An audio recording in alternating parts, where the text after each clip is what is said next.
It's Shannon. It's Sheepless Needles. It's another podcast.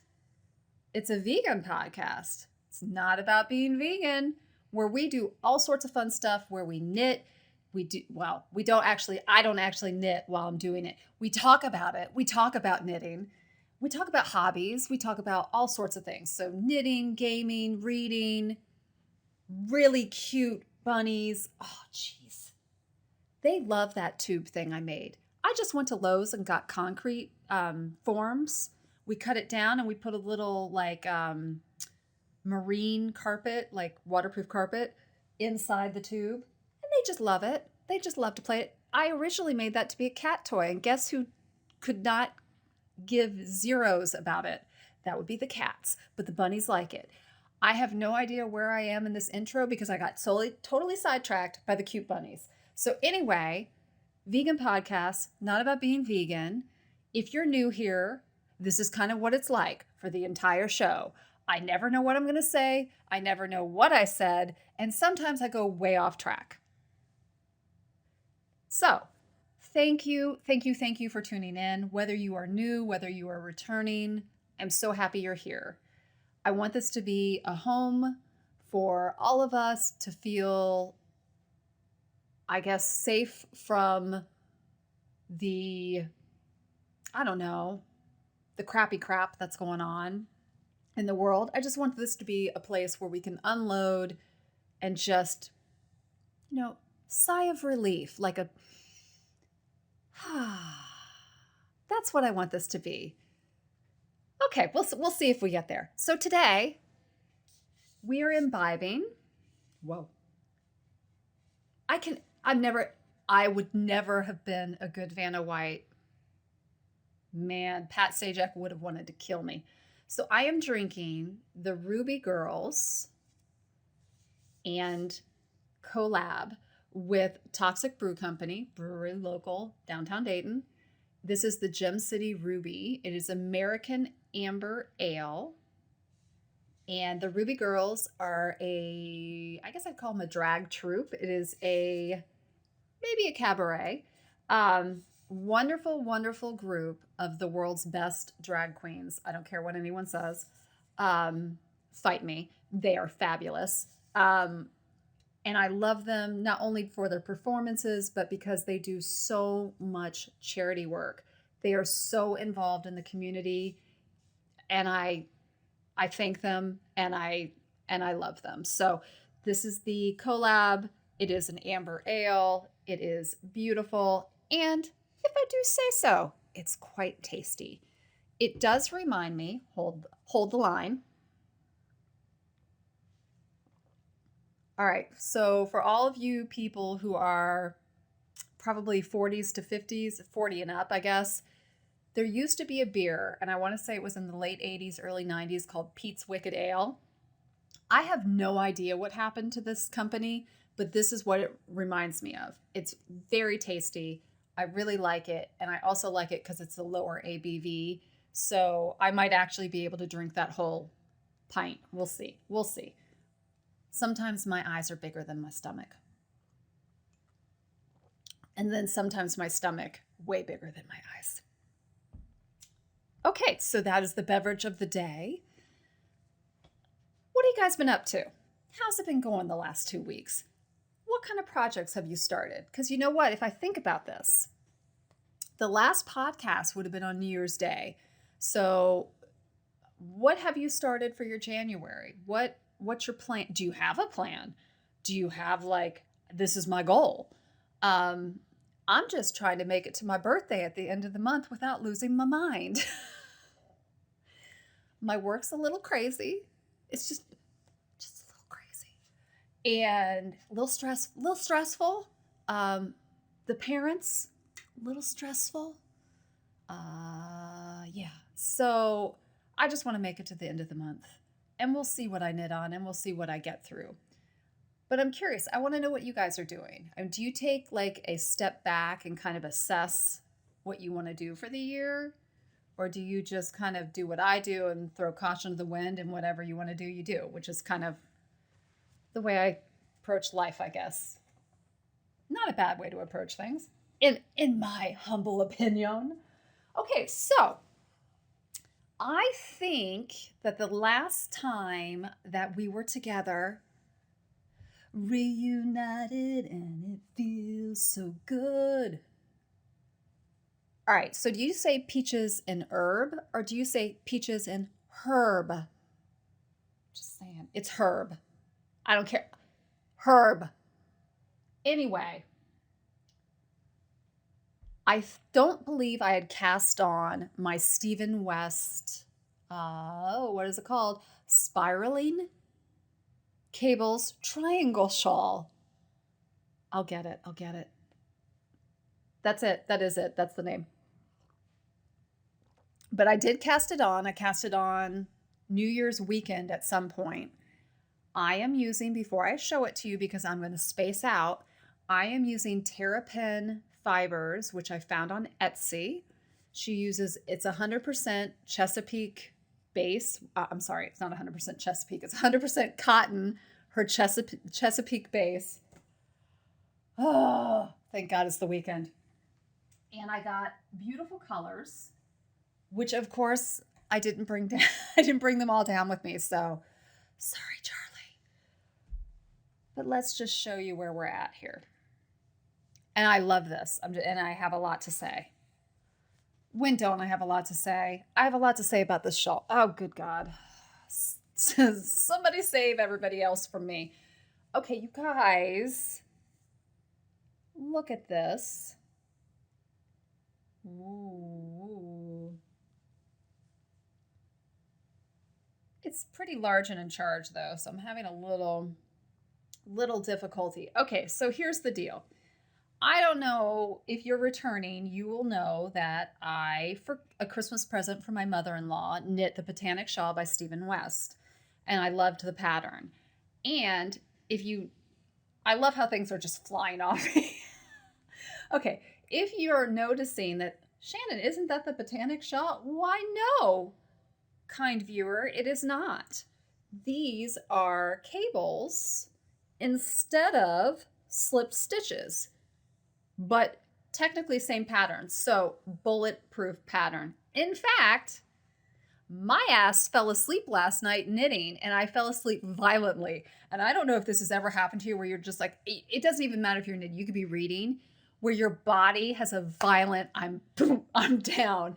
So like I'm knitting, right? And I knew I was tired, and I went down so hard. Like I went like that with my hands. I went, oh, like it was like a martial arts move with my hand so violently that it snapped me awake. And I looked down, I was like, oh shit. I only dropped like 3 or 4 stitches. It wasn't as bad as I thought because I was almost at the end of the row. So everything ended up being fine with it. But like I said, you can fall asleep knitting this and it still is okay. You guys, come on. So anyway, I am a little bit more than halfway through. So the front half, let me see. This is hard to get in frame. Okay, so, I just had a yarn ball go flying across the floor. Everybody look out! Yarn on the loose. Okay, so my main color is this, and it is beautiful, right? It is called Mulberry Jam. I love it. I started with a contrast color that is like an amber color, which morphed into, where does this switch out? A more russet color, which is now morphed into, I need to go retrieve the runaway yarn. Hold the line. Oh my Lord, my hips. We'll talk about that in a minute. Boom. This is where I'm at right now. So I am out of the spiraling cable section of the shawl, and I am just starting the trellis repeat, right? Which is here. I don't know. I am not holding. Oh, good God. Shit show. So you can see. So this is like when you're looking at that, when you see that those diamonds, that's 1 repeat, and there's 4 repeats total. So I have 3 more repeats to do before I get to the, like it's a, I don't know what they call it, the bind off. It's a border. It's not even a bind off. It's a border. I'm going to be... I didn't get that. Could you try again? No, I can't try again because I'm not talking to you. Okay. I have friends coming in from all over. Anyway, I am going to be brutally honest that I am super scared. Super, super, super scared. Please don't make me play yarn chicken with you. I don't want to run out of yarn. I'm really worried I'm going to run out of yarn. I have a backup plan, and I went back to Terrapin's Etsy shop. The DK is out of stock.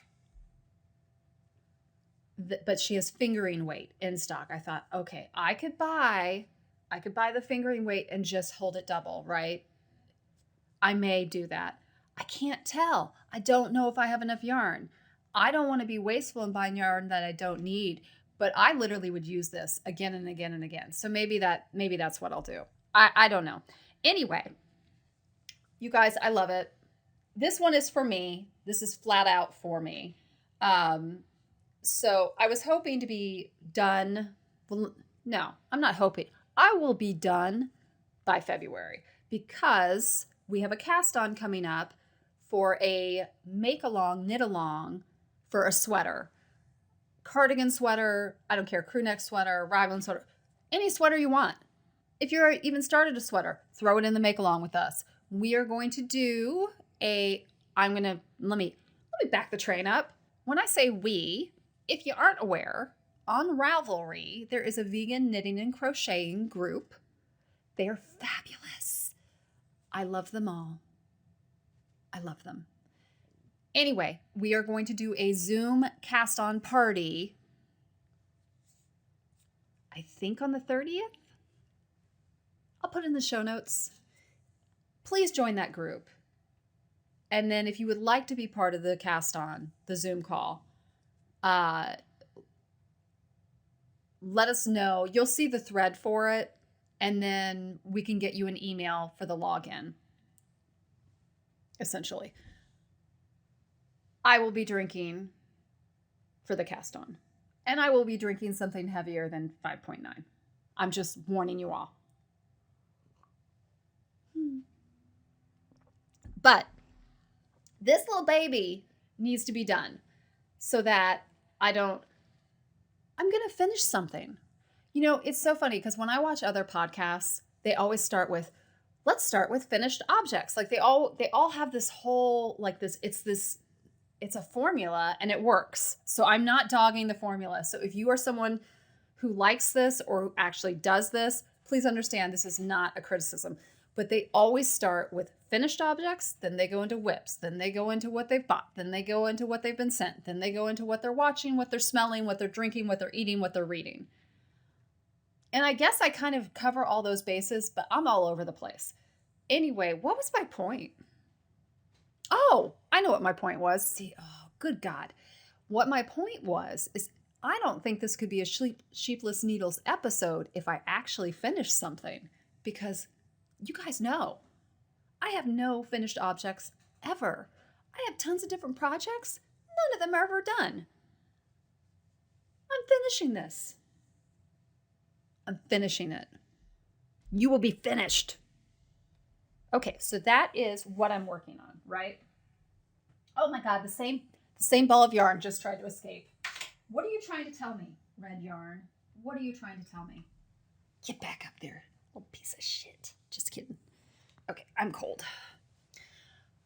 Okay, so that's what I'm knitting. And again, I'm going to be, I'm going to be knitting I don't remember the name of the cardigan, but I think it's the Comfort Fade Cardigan by Andrea Mowry. I'm so excited. I'm a little scared because I'm not a good pattern follower. Well, I'm not a good rules follower in general. So like, you tell me to do something, I'm probably going to do the opposite. And that doesn't work so well with knitting, right? Although I guess you would just end up with like a lot of garter stitch instead of stockinette, depending on how you look at that. So anyway, it's all perspective, right? So the cast on is January 30th. That's our cast on party. And then we don't have an end date because I'll tell you right now, I need more than 28 days to knit a sweater. So it's going to go on past February. But I would love for anybody who wants to join. The thing I really like about the Ravelry group is there are crafters, knitters, crocheters at all different levels. So you have people who are, just insanely talented. And then you have people like me. So there's a really good mix. But whenever you have a question or you need help, you can get it quickly. And everyone is gracious and helpful.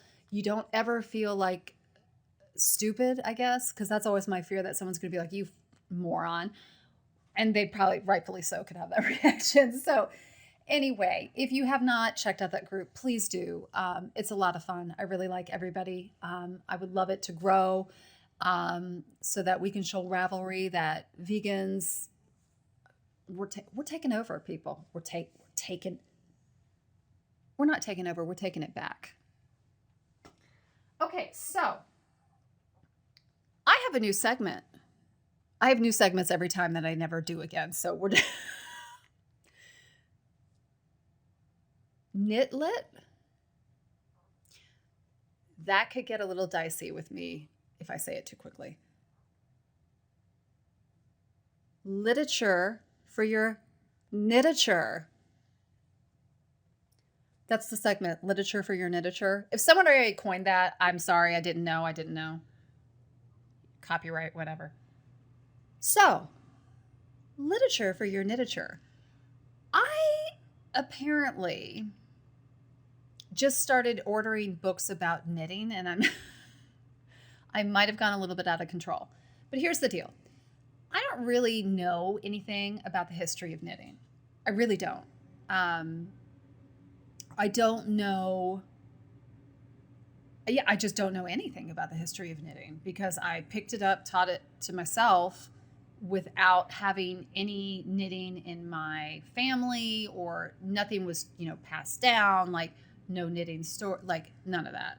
And I'm very envious of people who have that family history because they probably know more about the history of knitting than I will ever know. So that led me to, well, let me find books on the history of knitting.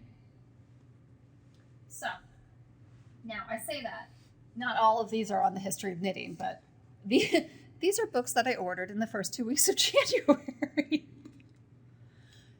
Okay. And that's the other thing. I actually need to read them, so we'll get there. But okay, so the first book is No Idle Hands, The Social History of American Knitting. Anne L. MacDonald. Now, I haven't read this. I haven't cracked it open. But the New York Times, fascinating. What is remarkable about this book is that a history of knitting can function so well. I need glasses. So well as a survey of the changes in women's roles over time. Okay. The Washington Post. Colorful and revealing. Vivid. This book will intrigue needle women and students of domestic history alike.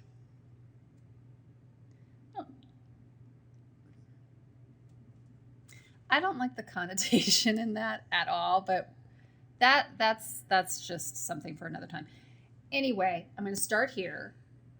Yes, I'm going to start there. I also got, and I'm very excited to read this, This Long Thread by Jen Hewett. It is, I need glasses, Women of Color on Craft, Community, and Connection. And for obvious reasons that I don't even need to go into why that is important. But let's see here. Founder, Leah Thomas, founder of Intersectional Environmentalist. That's a mouthful.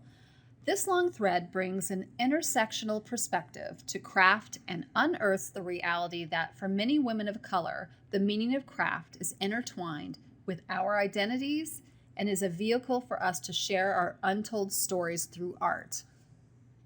Sells me 195,000%. Like, that's what I want. And I think that's I think that goes back to the difference of knitting is not just a pastime, it's a fiber art.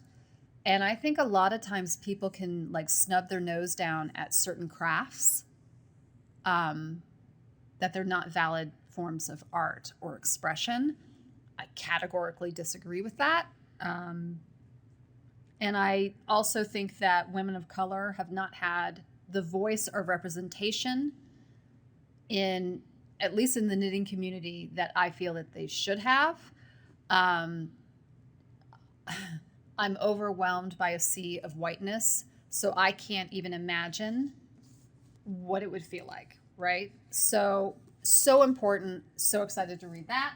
Have not opened it yet. Again, I went on a little bit of a journey.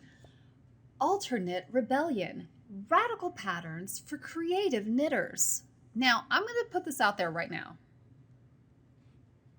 For you to say radical patterns, when I open this book, there damn ass better well be some radical friggin' patterns in here, or I'm going to be really pissed off. So, knit outside the box and create your own free radical knits.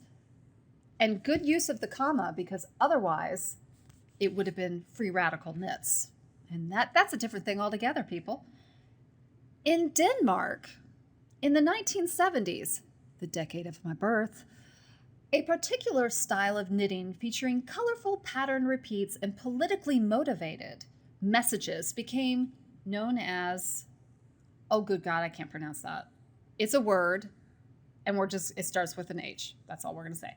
This movement and the idea of a freer style of knitting is the inspiration for Alterknit Rebellion. All right, so now I already know that I need to get a book on the history of knitting in Denmark. See? Rabbit holes. All right, so, and then, now I have opened this one because I got it earlier. This is Knitting for Radical Self-Care, A Modern Guide by Brandi, Cheyenne, Harper. And you guys, she's such a good writer that I wish that the foreword and the intro to the book were like 100 pages. But it's not. The thing that I love about this book, and I did not know anything about it, I just loved the title. And look at the photo. I mean, beautiful. Anyway, I didn't know anything about it. So what I quickly found out is there are patterns in here. So it is literally a pattern book. The thing I love about it is you can come at this book with any level of knowledge of knitting. You can have zero knowledge and technique, or you could be advanced, and this is still going to serve you everything you want it to. The other thing that I love about this book, just read the intro. That'll give you enough. But the other thing that I really like about this, and it has nothing to do with radical self-care, but it has to do with the projects, or not so much the projects, but the yarn that Brandi picked. I don't know if anyone else feels this way, but when I look at bulky or super bulky yarn in projects, I don't know what it is, but they just, okay, I'm going to say it. I'm just going to say it. This is what's top of mind. They look kind of cheap to me or gimmicky. And as I thought about it, and the patterns in here use like heavy worsted, maybe some Aran, definitely bulky yarns. It's the frigging color palette. I think what my problem with bulky yarns is a lot of times when like if you go to like a Joann's or you go to a Michael's and you look at the bulky yarns, they're like Technicolor. They're like crazy, right? I wasn't seeing, and I'm sure they were there. I was not seeing them. The neutral palette.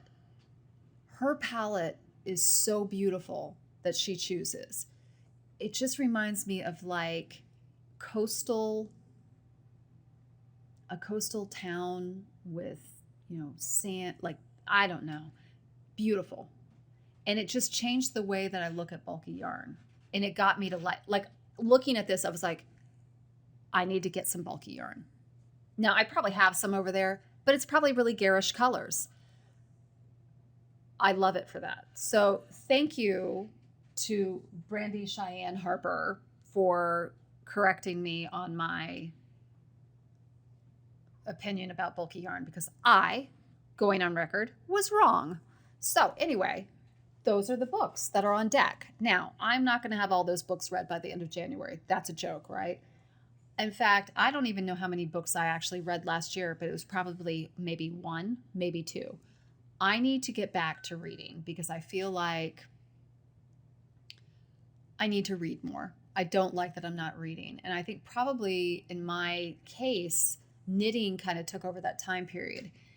And I don't really listen to audiobooks. And I don't know if I think an audiobook for me fulfills the need to read. It doesn't affect, I don't think I'm using my brain in the same way when I'm listening versus reading. So to me, I want to be able to read. And that's the other issue is, well, it's not an issue.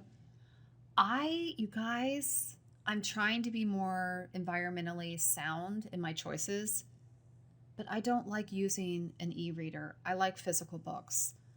I like to hold them. I like the tactile nature of them. I like the smell of them. I like the feel of the pages. Like, I just like books, okay? At me. I don't, whatever. Whatever. So I'm not sure which book I'm going to start reading. Probably the Idle Hands one. And now I know I need to go look for a history of knitting in Denmark to understand what the hell they were talking about in the Rebellion book.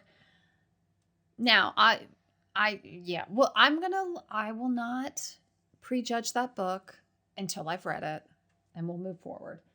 So those are the books. So apparently January is, hey, do you have a knitting book you want to recommend?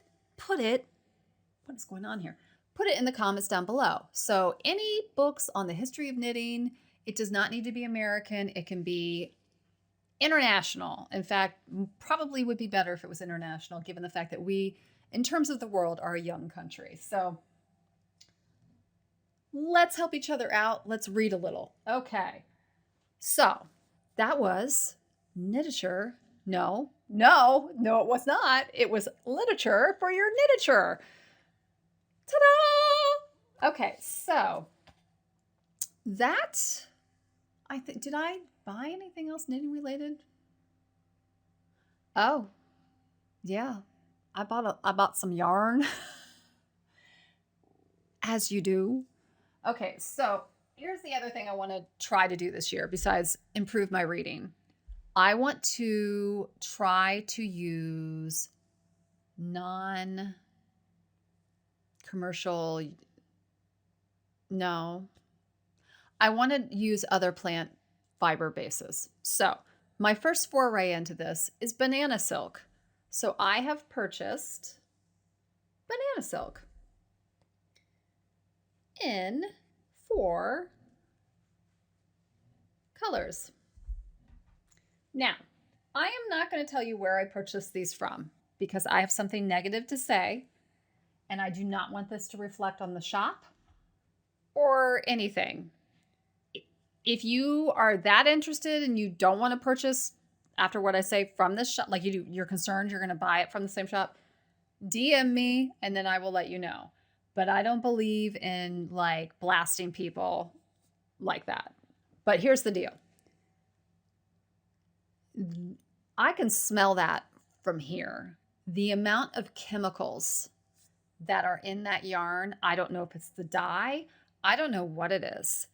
But I opened the box. And first of all, I don't even want to talk about how poorly it was packed and how dirty it was.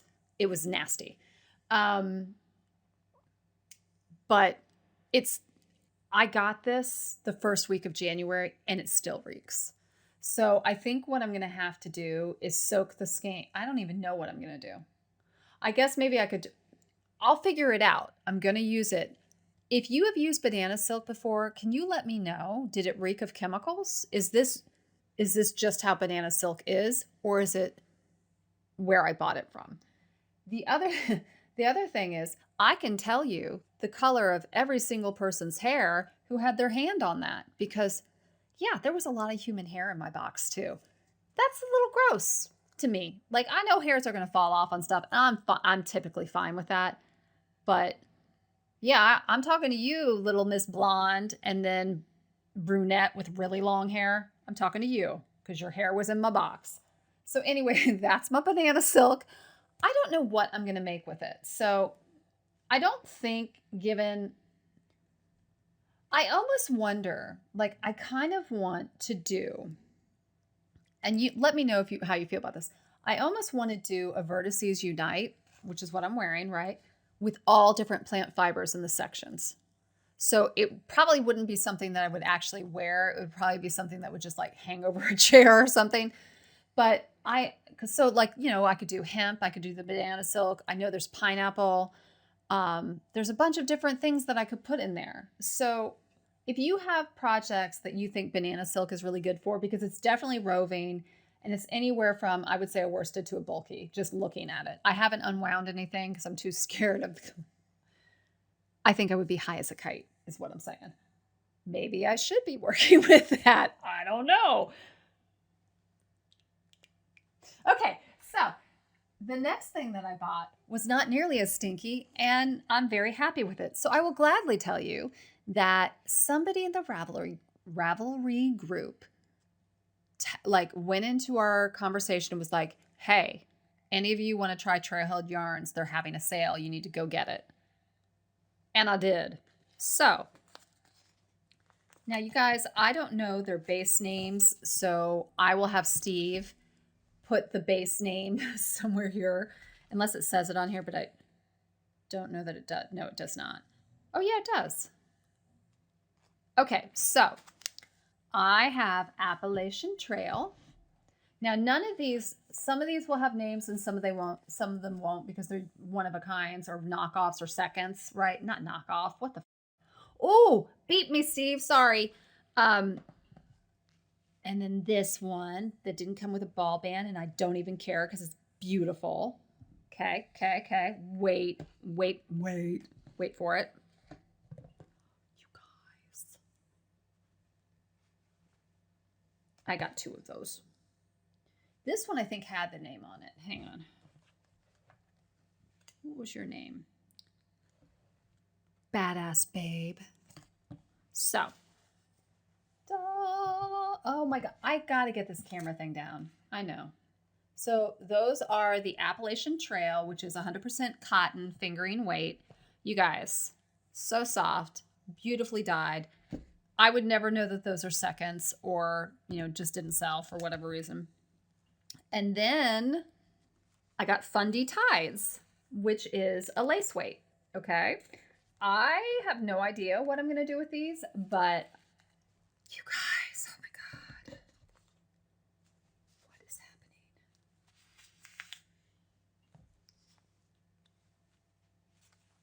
I don't know what I'm going to do with these. No idea. So, Trailhead Yarns. I am so excited to use any and all of this. I have never really worked with lace weight. So I would like to know, how do you use it? Do you hold it together with something else, or do you hold it double with itself, or do you do lace weight projects? Educate me. Not only did I buy all that yarn, I was on Instagram, which is probably problem number 80,012. But okay, so I'm on Instagram and I forget who did it, but someone was like, list the vegan fiber hand dyers that you know, like hand dyed vegan yarn that you know. And it listed Birdie Knits, who I've purchased from before, and I love her colorways. Five Wise Owls, who I've not purchased from, but I've favorited her shop, and it'll probably be the next shop I buy from. LaRue Crochet, who I purchased yarn for the Stephen West knit along from this past November. Loved. I did Tencel and I loved it. Who else was in it? There were like 4, but there was and Terrapin Fibers, obviously. But there was another one, and now I can't remember her name. It was like I will have Steve put it up. It's like BC Peach, BC, I don't know, something like that. I had never heard of this dyer before. I was like, well, let me go check this out. Holy smokes, she has a yarn club. And I have never joined a yarn club before, but I'll be damned I did. I went ahead and joined her yearly yarn club, and I can't wait. I will leave the link down below to her website. I am very excited for that. Everything I see on the website looks great. So I'm sorry, I don't know the name off the top of my head. Then the other thing that I purchased, okay. You guys, I have a problem apparently.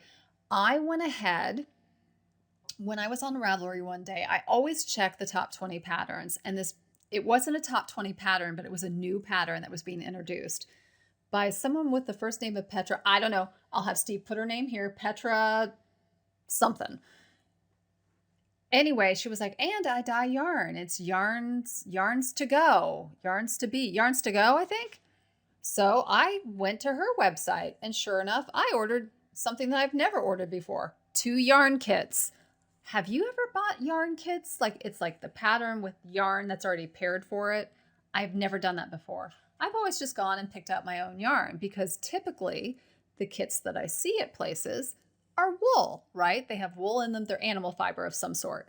So I've never even looked at kits typically, because they've always not been vegan. Well, hello, these are. So I went ahead and ordered I think it's a t-shirt kit. And then I ordered a really fun cowl that I cannot wait to show you guys. Nothing is here yet. So it's in the mail pipeline. And I think we all know that, mail, UPS, any time, you don't know when you're going to get it. Like, it could be next year. It really could be. But I'm very excited for all of that. So I'll have a lot of projects coming up that I'm going to need to learn how to balance. So I better get on that, because we know I'm not very good at that. So yeah, let me know if you have experience with yarn clubs. What are your favorite yarn clubs? If you've had a bad experience, you don't need to name who it was, but what are the pros and the cons? You let me know. I think my biggest concern about a yarn club at this point is that, what if it is a colorway that is so something that I would never use? And as that comes out of my mouth, it's like, okay, you're so full of shit, because you knit with bright colors and all sorts of things. Really, the only thing I don't really knit with is white. So I don't know what I would be worried about, right? So anyway, leave in the comments what your experiences have been, and yarn clubs and kits. And we'll gab about it. We'll figure it out, and I'll let you know. I hope I have them by the next time we're together, and then I can show them to you. But I honestly don't know. We'll have to see, because we are at the mercy of the shipping and supply chain crisis.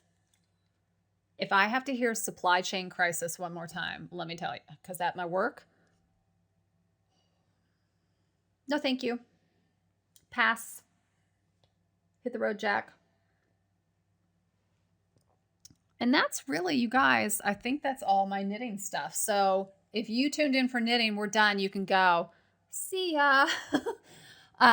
Gaming wise, I don't really have much to report there either. So if you came here for gaming, see ya. Steve and I we've been playing Fallout 76. I'm loving that. I'm going to try to crack Gloomhaven back open. We haven't played in good God, probably 2 months. So we're going to be rusty. So I'm hoping to get Gloomhaven back open, and so that we can finish it. I think that we have done probably 50 to 60 scenarios in Gloomhaven. I think we're kind of close to the end, but I'm not quite sure. And I did back the Kickstarter for Frosthaven. Lord knows when Frosthaven will show up. It probably won't be till 2023. So I think I've got some time for Gloomhaven. We'll see. Yeah, so that gaming wise, I don't really have a lot of news. I'm a little bummed out about that. I'm a little bummed out about the D&D state of things. Bunny time! Steve is going to insert a little photo show of the bunnies of this week's podcast. So I hope you enjoy it. And here it is. This is the story of Violet. Violet came into the shelter in February of 2008. She was deemed too big to fit in the shelter housing, so we brought her home. We put her in our bathroom in our basement, which was the quarantine area for any new rabbit, just to make sure everything's okay. And everything was okay. Violet had been spayed, but she thought she was pregnant. So she quickly took to nesting by pulling fur from her dewlap, which is the hair that's underneath her chin, and a phone book. And she created this masterpiece, which speaks for itself. And then once we got her through her false pregnancy, we brought her upstairs and she was fine. So this is Violet outside, enjoying the outdoors, which bunnies love to do, but you have to protect them. You know, there are predators. But Violet always liked her time outside, and she was a sweetheart. She was probably my bunny more so than Steve's, I would say. She was my bud, and I loved her dearly, as I love all of my bunnies. However, she didn't love other bunnies quite the same way. We tried to bond Violet on several occasions, and it went south really quickly until we got Angus. And you'll see Angus in a little bit in a photo. He was a big white bunny, and he was awesome. And essentially what ended up happening was we had a trio, which was TT, Violet, and Angus together. And when Angus passed away, we brought Violet and TT up to our bedroom, and they never left. They loved our bedroom. We left the door open, and they wouldn't leave. So this Thelma and Louise of a pair of bunnies stayed in our bedroom for many a year, and you'll see different iterations of us setting them up as they got older and incontinent and messy and just the way things are. I stayed with Violet to her very last breath, and I loved her dearly. She lived a long life. She passed away in the fall of 2015, and the way I like to remember her is this last photo, which just makes me giggle because she was so silly, and you're going to see it in a second. Here it is. She's just, I don't know what it is about this photo, but I love it, and I loved her. So we can all hope that we have bunnies like Violet in our life. I was lucky enough to share mine with hers, and for that, I'm forever grateful. I hope you enjoyed those bunnies. Thank you for hanging out with me today. Have a wonderful 2 weeks.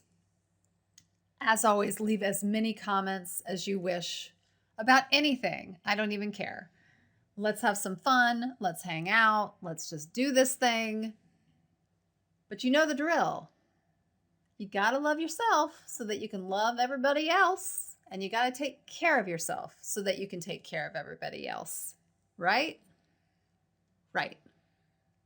So, take care. I love you.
Peace out.